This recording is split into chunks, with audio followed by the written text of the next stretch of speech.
The elevator doors closed with a soft metallic sigh, and in that small sound, Maya's entire life quietly split into a before and an after. She had entered the building exhausted, her phone battery blinking red, her mind heavy with unpaid bills and unanswered questions about her future. The office tower was nearly empty, the kind of silence that only exists late at night when ambition has gone home and only fluorescent lights remain. Maya pressed the button for the 14th floor, leaned back against the mirror, and closed her eyes for just a second. That second stretched into terror when the elevator jolted violently and came to a dead stop between floors. At first, she laughed nervously, telling herself it was a minor glitch. Elevators stopped all the time, right? She pressed the emergency button once. Nothing. Twice. Still nothing. The lights flickered, then steadied, but the air felt thicker, heavier, as if the space itself had decided to shrink. Minutes passed. Then more. Her laughter faded, replaced by unease, then fear. Maya was not afraid of small spaces. She was afraid of being forgotten. She banged on the doors, her voice echoing back at her, distorted and weak. Panic crept in slowly, like cold water rising around her ankles. Her phone died. The digital clock above the door froze. Time stopped meaning anything. All that existed was the hum of the stuck machinery and the sound of her own breathing growing faster. Eventually, she heard footsteps outside. Relief hit her so hard that her knees nearly gave out. A security guard's voice came through the door, casual, bored. He told her to calm down, that help would come eventually. Maya explained she was trapped, alone, scared. His tone changed. It became dismissive, then mocking. He asked unnecessary questions. He laughed when she said she couldn't breathe properly. When she begged him to call maintenance immediately, he said it wasn't his problem and that she should stop being dramatic. Something broke inside her at that moment. Maya had spent her entire life being polite. Apologizing when others were wrong. Staying quiet to avoid trouble. But trapped in that metal box, with fear clawing at her chest and a man outside treating her pain like a joke, politeness felt like a luxury she could no longer afford. When the guard finally opened the outer panel to look inside, smirking as if he were watching entertainment, Maya snapped.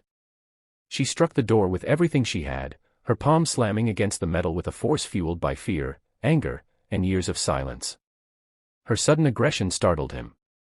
He stumbled back, shocked, the smile wiped clean from his face. Her action was not about violence. It was about survival. The noise finally drew attention. Other guards came running. Maintenance was called. This time, fast. The elevator began to move again, slowly, painfully, like an injured animal being dragged back to life. When the doors finally opened, Maya collapsed onto the floor, shaking, crying, but alive. What happened next mattered even more than the rescue. Instead of brushing the incident aside, Maya spoke up. She reported the guard's behavior. She described the fear, the dismissal, the humiliation. It wasn't easy. Her voice shook. Part of her wanted to go home and forget everything. But another part, stronger now, refused to be quiet again. An investigation followed. Footage was reviewed. Other complaints surfaced. The guard was removed from his position. New safety protocols were introduced. Emergency response training was updated. One woman's voice changed a system that had grown careless. But the biggest change was inside Maya. Before that night, she believed strength meant endurance, staying calm, not causing trouble. After the elevator, she understood that strength also meant resistance. Speaking when ignored. Reacting when disrespected. Protecting yourself even when your hands are shaking. Weeks later, Maya returned to the same building for work. She stepped into the elevator again. Her heart raced, but she stayed. As the doors closed smoothly and the elevator rose without incident, she smiled softly. She was no longer the woman who went quiet in fear. She was someone who had faced it, survived it, and refused to be erased by it. Sometimes, the smallest spaces reveal the biggest truths. When you are trapped, physically or emotionally, you learn who listens and who laughs. You learn the cost of silence and the power of action. And most importantly, you learn that your fear does not make you weak. It makes you human. What you do with it is what defines you. That night, an elevator trapped Maya's body. But her voice finally set her free. The days after the elevator incident passed like a blur for Maya, as if the world had moved on faster than her mind could keep up. Her body had returned to normal, but her thoughts still felt trapped somewhere between those metal walls. Every sudden sound made her flinch. Every elevator bell she heard in movies or buildings sent a chill through her spine. People around her told her to forget it, to be grateful it was over, but they didn't understand. Some moments don't end when the doors open. Maya tried to go back to her routine. She woke up early, dressed neatly, and left for work as she always had. But now she took the stairs, even when it meant arriving breathless and tired. Each step reminded her of the fear she was running from. She told herself it was temporary, that time would heal everything, yet deep inside she knew something fundamental had changed. She was no longer just tired of life's struggles. She was angry at the way fear had been dismissed so easily. One evening, she received a call from the building management. They wanted her to come in and give a formal statement. The thought made her stomach twist. Speaking about that night meant reopening wounds she was trying Southwest hard to close.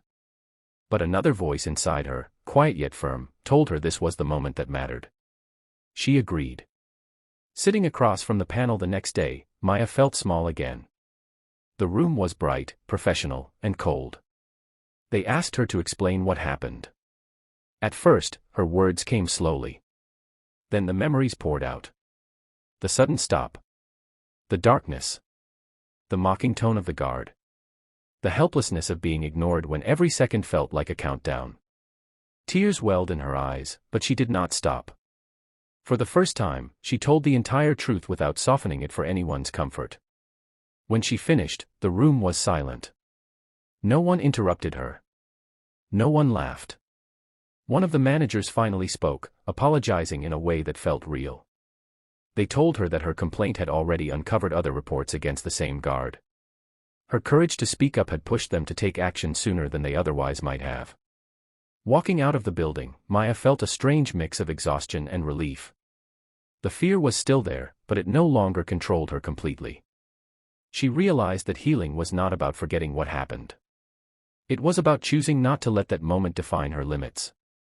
That night, Maya stood in front of her apartment elevator. Her heart pounded as if warning her to turn away. Slowly, she stepped inside. The doors closed. She pressed the button and held her breath. As the elevator began to move, she whispered to herself that she was safe, that she was stronger now. When the doors opened on her floor, she exhaled a shaky laugh. It wasn't a victory anyone else could see, but for Maya, it was everything. She understood then that bravery didn't always look loud or dramatic.